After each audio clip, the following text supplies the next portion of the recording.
Hey folks, welcome back to my channel. This is Mike, and I'd like to do a list of my top five favorite remakes. And I think, like a lot of you, I'm very skeptical when I hear about a classic film being remade, but every once in a while I can be very pleasantly surprised. So let's start off with this classic horror film from 1922, Nosferatu, directed by F.W. Murnau, and everybody knows the story. This is an adaptation. Um, illegal, an illegal adaptation of the classic novel Dracula by Bram Stoker. They did not have the rights to the film, so they tried to change some of the details, the names of the characters, but Mrs. Stoker was not fooled. She tried to get the film destroyed, but thank heavens that didn't work, and we still have it. I like this film very much, have great respect for it, mainly because of Max Schreck. Max Schreck. If anybody in the world looked like they needed to drink blood, it was Max Schreck. He looks like he's dead. I'm not convinced that he wasn't dead, but that's just me. Anyway, I have great respect for the film. It's not one that I revisit very often. When I need my classic Dracula fix, I go back to the 1931 Bela Lugosi version. However, this was remade, as you know, in 2024 by Robert Eggers, the gentleman who did the Witch and The Lighthouse, and I think something called The Northman. Is that what it was? Which I did not see, but I did see the other two. And I went to see that movie in the theater. I don't own it. I'm not a fan of that remake. I think it had many good things, but for the most part, I was not impressed, and I didn't like the way the vampire was presented, and I did not like the gymnastics of Lily Rose Depp. Some of the acting was good, some of the imagery was good, but I'm not a fan. However, I love the 1979 Werner Herzog remake starring Klaus Kinski as Count Dracula, not Count Orlok, because in this one, for some reason, Herzog decided to use the original names, but he was using the sensibilities and the visuals of the film Nosferatu, but Count Orlok is once again Count Dracula, and we have Renfield and Mina and Jonathan. I love this movie. It's very creepy from the opening credits until the end. The way they use music, the cinematography, everything about it is wonderful. Klaus Kinski is obviously doing a very good version of Max Schreck, and I think Max Schreck was better, but Kinski is good in this. And there are some of the performances which are a little bit over the top, and there is a certain point about the ending which I don't like, and I think it's kind of a cheat. But overall, I think this is an incredible film, and I think they should have stopped with this and not done the 2024. But what do I know? Next up is a classic science fiction movie that I think everybody loves from 1956, Don Siegel's Invasion of the Body Snatchers, starring Kevin McCarthy, Donna Winter, Carolyn Jones.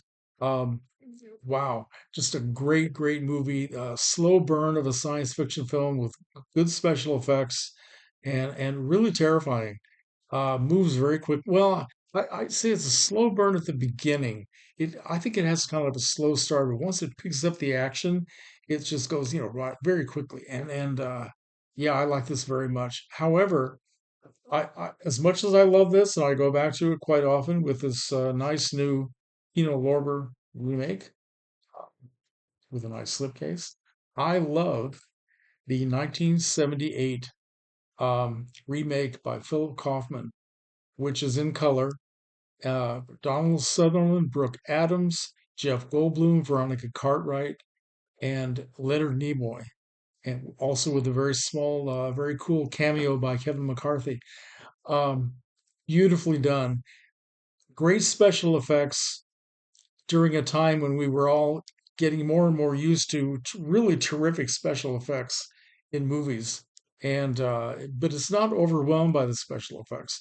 They're believable, they're appropriate, but the human story, the interaction of the characters is really what makes it work. This is a great double feature. It takes nothing away from the original, but it really does add a lot of drama and feeling to it. So yeah, this is a terrific movie.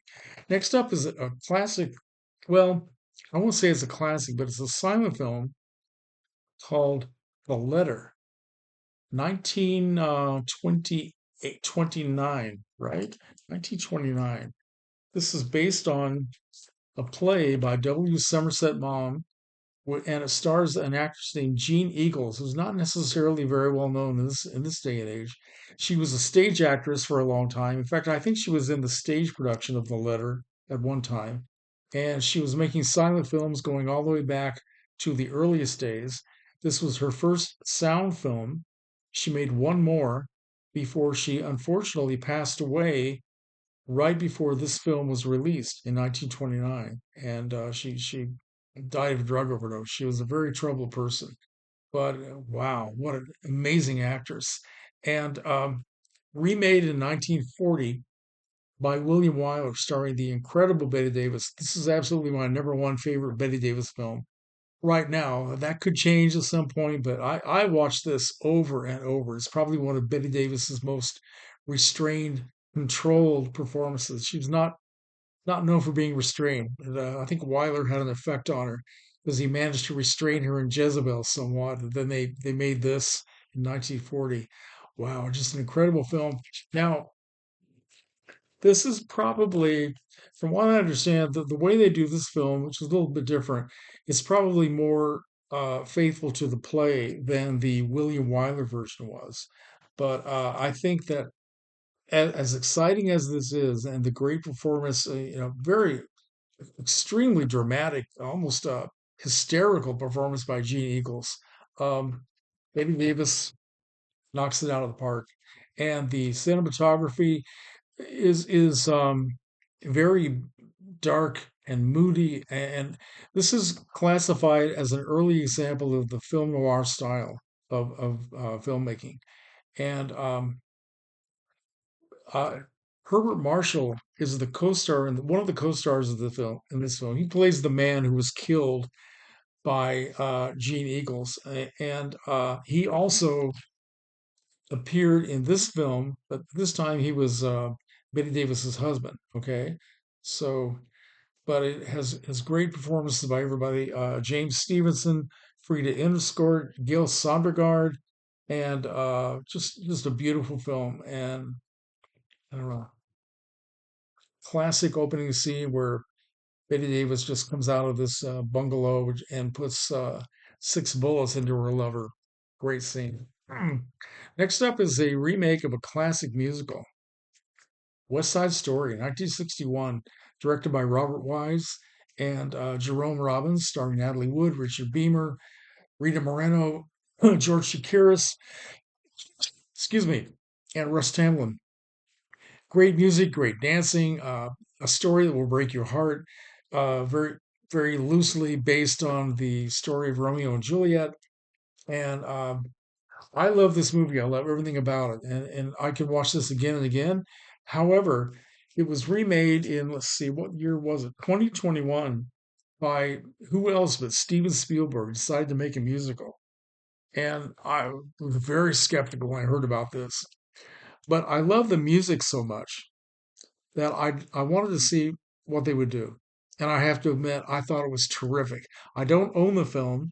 I may get it at some point, and because I'd like to see it again. Um, Rachel Zegler, who is kind of a negative reputation right now for what her attitude about the Disney film, she was very good, a very good singer. I'm pretty sure it was her singing. I don't know, and I don't know who the other actors were. Uh, they're not names that I recognize at all. But Rita Moreno makes a beautiful performance in the film. Of course, she's playing a different character than she played in the 1961 version, but she will just break your heart with her performance and her singing. It's just amazing. So that's one remake that I was absolutely impressed by, and yeah, I think I probably will eventually get a copy. Now, this last one I'm going to talk about probably surprised a lot of people who know me. Cape Fear, classic action thriller back in 1962. Let's see who directed this. Directed by a guy named J. Lee Thompson. It's not necessarily a name I know very much about, but it stars Gregory Peck, Robert Mitchum, Polly Bergen, Martin Balsam, Barry Chase, and Laurie Martin. And uh, great performances by everybody concerned. Mitchum is probably at his terrifying best. Polly Bergen, who has some very dramatic scenes with him, she was actually terrified of the guy. She thought he was really trying to hurt her.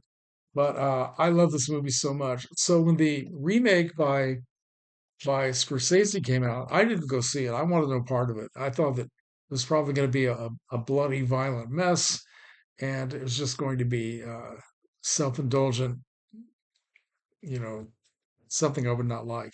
So I never would have gone to see this by myself. I never would have bought a copy of it if my friend Mike Dagg, Dagg Films, I think it's called Mike's Blu-ray collection now. I'll put a link below to my friend Mike's channel because he's a great YouTuber. He sent me a nice big box of films a couple of years ago of films that he had upgraded to Blu-ray, maybe some to 4K, and this was among them. And I didn't know he was going to send me this.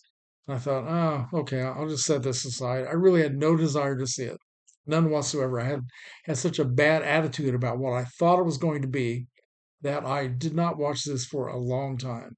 So I finally decided to give it a chance. I absolutely love this movie. I couldn't believe how good it was and how they managed to open it up, expand the characters.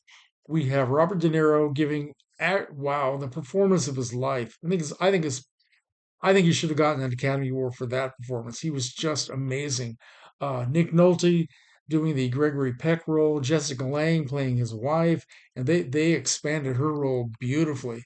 Juliette Lewis plays the young daughter who in the original film was played by Laurie Martin, who's a very sweet girl, a very good actress. But Juliette Lewis, wow, I mean, they really opened that character up too. Uh, so Mitchum and Peck and Balsam all make cameo appearances in this, which is very cool. And I have to say, it is very violent, very dark, but I wasn't. I wasn't so overwhelmed with the violence that it spoiled for me. So that's what may surprise a lot of people who know me. But yeah, Cape Fear, I was amazed. This is like a. I haven't watched either one of these. I've only watched this once, and it's been a while, so a lot of the details are escaping my brain right now. Haven't watched this in quite a while either, so I need to make this a nice double feature. But thanks to my friend Mike for sending me this and making me open my mind up a little bit. So sometimes the remakes work. So, thanks for watching. Comments are welcome. I'd love to hear what you have to say. Take care, folks.